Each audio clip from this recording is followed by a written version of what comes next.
Item ಯಾವುದೇ ಇರಲಿ try ಮಾಡಿ ಆಚಿ ಚಿಕನ್ ಮಸಾಲಾ. ಇನ್ನು ಯಾದಗಿರಿ ಜಿಲ್ಲೆಯಲ್ಲಿ ರಣ ಬಿಸಿಲು ಹೆಚ್ಚಾಗ್ತಾನೆ ಇದೆ. ಹವಾಮಾನ ಇಲಾಖೆಯಿಂದ ಜಿಲ್ಲೆಯಲ್ಲಿ ಹೈ ಅಲರ್ಟ್ ಘೋಷಣೆ ಮಾಡಲಾಗಿದೆ. ಬಿಸಿಲಿನಲ್ಲಿ ಓಡಾಡಬೇಡಿ ಅಂತ ಹೇಳಿ ಜಿಲ್ಲಾಡಳಿತ ಸೂಚನೆಯನ್ನ ಕೊಟ್ಟಿದೆ.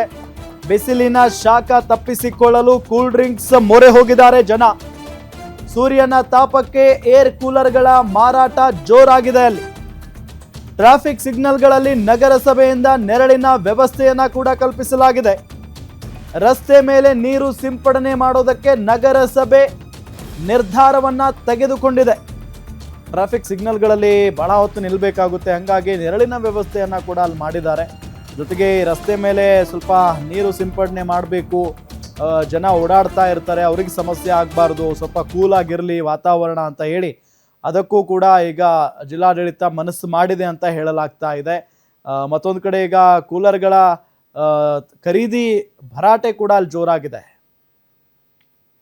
ಯಾದಗಿರಿ ನಗರದಲ್ಲಿ ನಾವು ಈಗಾಗಲೇ ಭಾಳ ವಿಪರೀತ ಬಿಸಿಲಿರೋದ್ರಿಂದ ನಾವು ಅದೇ ಈಗ ಸುಭಾಷ್ ಚೌಕ್ನಲ್ಲಿ ಎರಡು ಕಡೆ ನಾವು ಈಗೇನು ಸಿಗ್ನಲ್ ಬಂದುವಾಗ ಒಂದು ನಿಮಿಷ ಮತ್ತು ಅದು ಅದರ ಮೇಲ್ಪಟ್ಟು ಏನು ಜನ ಅಲ್ಲಿ ನಿಲ್ತಾರ ಅವ್ರಿಗೆ ಸಂಬಂಧ ನಾವು ಈಗಾಗಲೇ ಮೇಲ್ಗಡೆ ಎಲ್ಲ ಪಡ್ದು ಹಾಕಿ ಅವರಿಗೆ ನೆರಳಿನ ವ್ಯವಸ್ಥೆ ನಾವು ಮಾಡಿದ್ದೀವಿ ಈಗಾಗಲೇ.